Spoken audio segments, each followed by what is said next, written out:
Welcome to GNU ज्ञान YT। नमस्ते दोस्तों, मैं हूं आपका टीचर और आज से हम IGNU के course BCH31 individual and society के ब्लॉक 1 द एनवायरनमेंट को साथ साथ पढ़ेंगे। हम पेज दर पेज आगे बढ़ेंगे।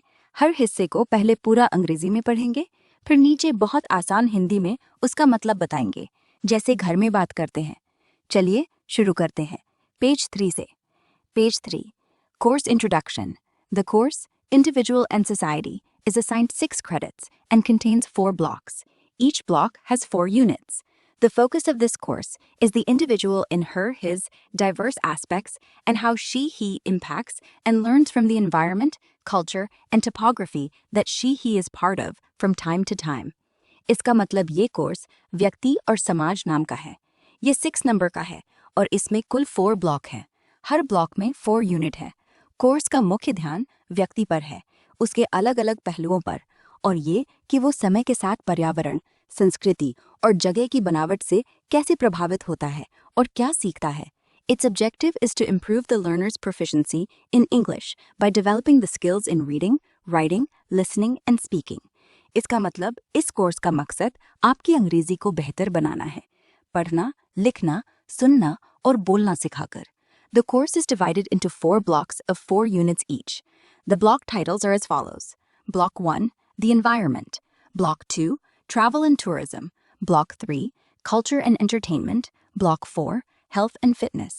इसका मतलब कोर्स को 4 ब्लॉकों में बांटा गया है। हर ब्लॉक में 4 यूनिट। ब्लॉकों के नाम हैं ब्लॉक 1, पर्यावरण, ब्लॉक 2, यात्रा और परितारण, ब्लॉक 3, संस्कृति और मनोरंजन, ब्लॉक 4, स्वास्थ्य और तंदुरुस्ती। The units within each block deal with reading comprehension, vocabulary, grammar, and usage, writing, speaking, and listening. इसका मतलब हर ब्लॉक की यूनिट में पढ़ने की समझ, नए शब्द सीखना, व्याकरण और उसका इस्तेमाल, लिखना, बोलना और सुनना, ये सब शामिल है। Each unit is divided into sections and subsections. We begin each unit with statement of objectives to indicate what we expect you to achieve through the unit. There are several activities in each section of the unit, which you must attempt. You should then check your answers with those given by us at the end of the unit. इसका मतलब हर unit को छोटे छोटे हिस्सों में बांटा गया है। हर यूनिट की शुरुआत में हम बताते हैं कि इस यूनिट से आपको क्या क्या सीखना है। हर हिस्से में कई काम और सवाल दिए हैं, आपको उन्हें ज़रूर करना चाहिए। फिर अपने जवाब यूनिट के अंत में दिए जवाबों से मिलाएं। The sections on listening and speaking have audio recordings to accompany them. You must listen to them and practice with the teacher. इसका मतलब सुनने और बोलने वाले हिस्सों के साथ ऑडियो दिए गए हैं। आपको उन्हें सुनना चाहिए और टीचर के साथ अभ्यास करना चाहिए। There will be one assignment based on this course. After you have completed the assignment, you must send it to the coordinator of the study center allotted to you. The assignment is evaluated and returned to you with comments which will help you to improve your proficiency in English. इसका मतलब इस course पर एक assignment होगा, उसे पूरा करके अपने स्टडी सेंटर के कोऑर्डिनेटर को भेजें। वो जांच कर टिप्पणी के साथ लौटाएंगे, जिससे आपकी अंग्रेजी और बेहतर होगी। We hope you enjoy the course. Please attempt all the activities and exercises given in the units. If you do that, we assure you that you will improve your English. इसका मतलब हमें उम्मीद है आपको कोर्स अच्छा लगेगा। Unit में दिए सभी काम और अभ्यास जरूर करें।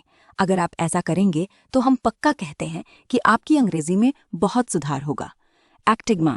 The material, pictures, and passages we have used is purely for educational purposes.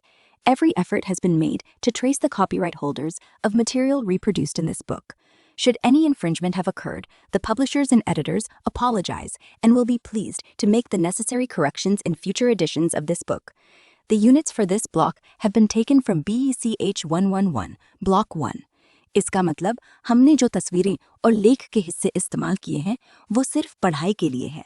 किताब में दोबारा छापी सामग्री के मालिकों का पता लगाने की पूरी कोशिश की गई है। अगर गलती से कोई नियम टूट गया हो तो प्रकाशक और संपादक माफ़ी मांगते हैं और अगले संस्करण में सुधार करने को तैयार हैं। इस ब्लॉक की यूनिट पुराने कोर्सेज BECH 111 के ब्लॉक 1 से ली गई है। पेज 3 पूरा हो गया दोस्तों। ये कोर्स की शुरुआती जानकारी वाला पेज है। अब बताइए, क्या हम अगला पेज 4 ब्लॉक 1 की शुरुआत पढ़ें या इस पेज में कोई सवाल है? कमेंट ज़रूर करें।